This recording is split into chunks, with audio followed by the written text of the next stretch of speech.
Olá! Nesse vídeo nós vamos falar de números inteiros.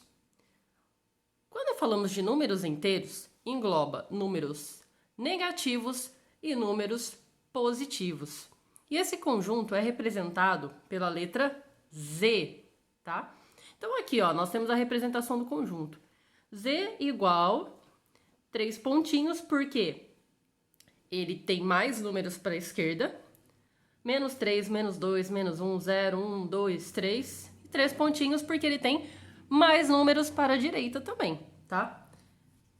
E vamos ver a representação dos números inteiros na reta numérica.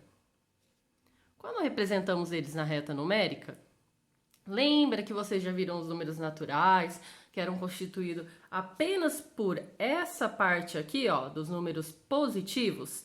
Então, os números inteiros, eles são constituídos pelos números positivos e negativos, tá? Então, quando eu estou indo para a direita na reta numérica, eu estou adicionando unidades.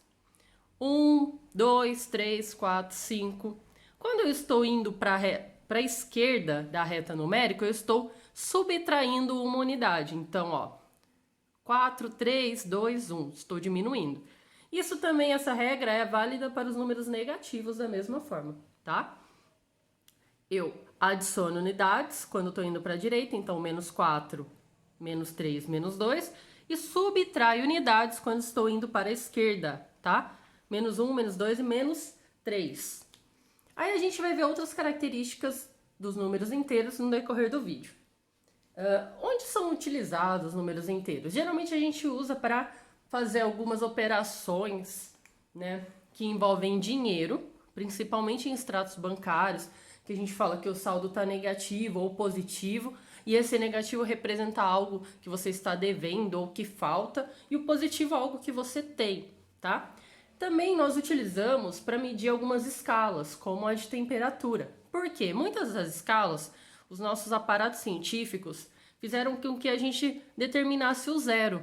Mas depois a ciência foi evoluindo e daí consideramos e conseguimos encontrar temperaturas menores que zero. Então a gente utiliza os números negativos para representar essas temperaturas, tá? Saindo um pouquinho aqui da reta.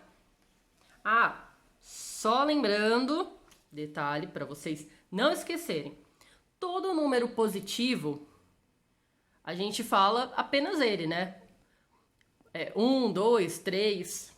Hora ou outra a gente vai falar mais 1 positivo, 2 positivo. E ele pode ou não vir com sinal de mais. Agora o negativo sempre tem que vir com um sinal de menos, tá bom? Então se você tem um número e ele tá sem sinal nenhum, ele é positivo. E se você quer representar um número negativo, ele tem sim que ter o sinal negativo, de menos, tá bom? Vamos agora falar de sucessor e antecessor, tá? Quando a gente tem os números naturais, a gente também trabalha sucessor e antecessor dos números. E nós vamos ver aqui o sucessor e o antecessor dos números inteiros. Quando eu estou falando de um sucessor, eu vou trazer de novo aqui a reta numérica para a gente sempre ter essa noção. Ele está sempre à direita. Então, na reta numérica, qual que é o sucessor do 1? É o 2. O sucessor do 2 é o 3. Aquele número que vem logo em seguida, mas está à direita. Temos que sempre lembrar isso, tá? E nós temos exemplo aqui, ó. Sucessor de menos 10. Quem que está à direita de menos 10? É porque a nossa reta numérica, ela ficou pequena. Se você fizer uma maior em casa, você vai ver que quem está à direita de menos 10 é o menos 9. E quem é o sucessor de 5? Quem está à direita do 5?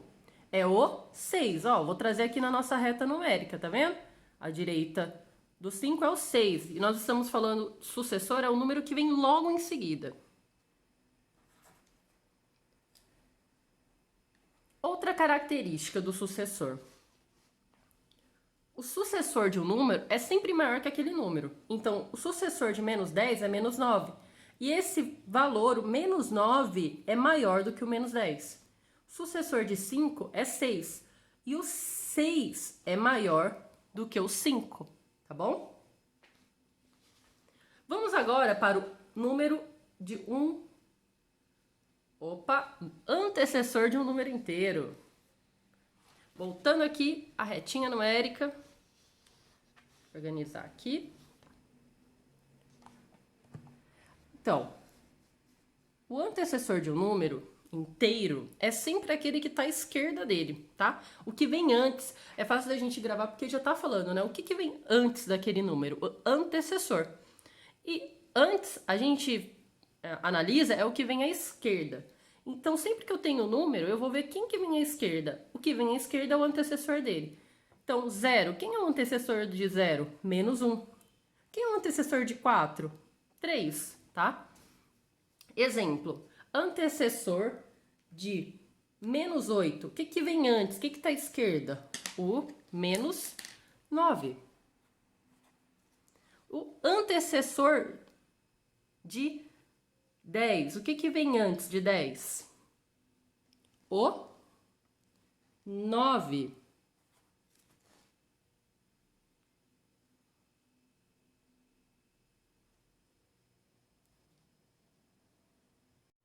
Continuando, né? Nós temos o antecessor. Então, ó, o antecessor de menos 8 é menos 9. E o antes, o que vem antes é sempre menor, tá bom? Então, o menos 9 é menor que o menos 8. E o 9 é menor que o 10. Belezinha? Vamos agora para a representação na reta numérica. Tem alguns detalhes que a gente precisa saber na reta numérica. Vou trazer essa reta numérica de novo e nós vamos depois usar outra. Na reta numérica, a distância entre dois números inteiros é sempre a mesma, tá? E esses números inteiros é sempre a mesma, quando é sempre a mesma, a gente chama de números consecutivos. Então, do 0 a 1 eu tenho uma unidade. Então, o 1 é consecutivo do 0. Do 1 ao 2 eu tenho uma unidade. Então, o 2 é consecutivo do 1 e assim por diante. Tá bom? E nós temos também os números opostos ou simétricos. Um número oposto ou simétrico. Como que a gente identifica isso? Na reta numérica, para ser oposto ou simétrico, tem que ter a mesma distância do 0, tá? Então, vou pegar aqui outra reta para a gente conseguir desenhar. Se eu tenho o 0 e eu tenho 2 aqui. Qual que é a distância do 0 e do 2? 2 unidades. Qual que é o oposto ou simétrico do 2? É o menos 2, porque ele também está a 2 unidades do 0. Então, eu tenho aqui os valores 2 e menos 2 são o quê? Opostos ou simétricos, tá bom? E assim nós terminamos a nossa aula, nossa aula sobre números inteiros, tá bom? Se você gostou, curte, compartilhe. E quem estiver com dúvida ainda, deixa nos comentários que eu vou tentar tirar para vocês as dúvidas, tá bom? Bons estudos, até a próxima!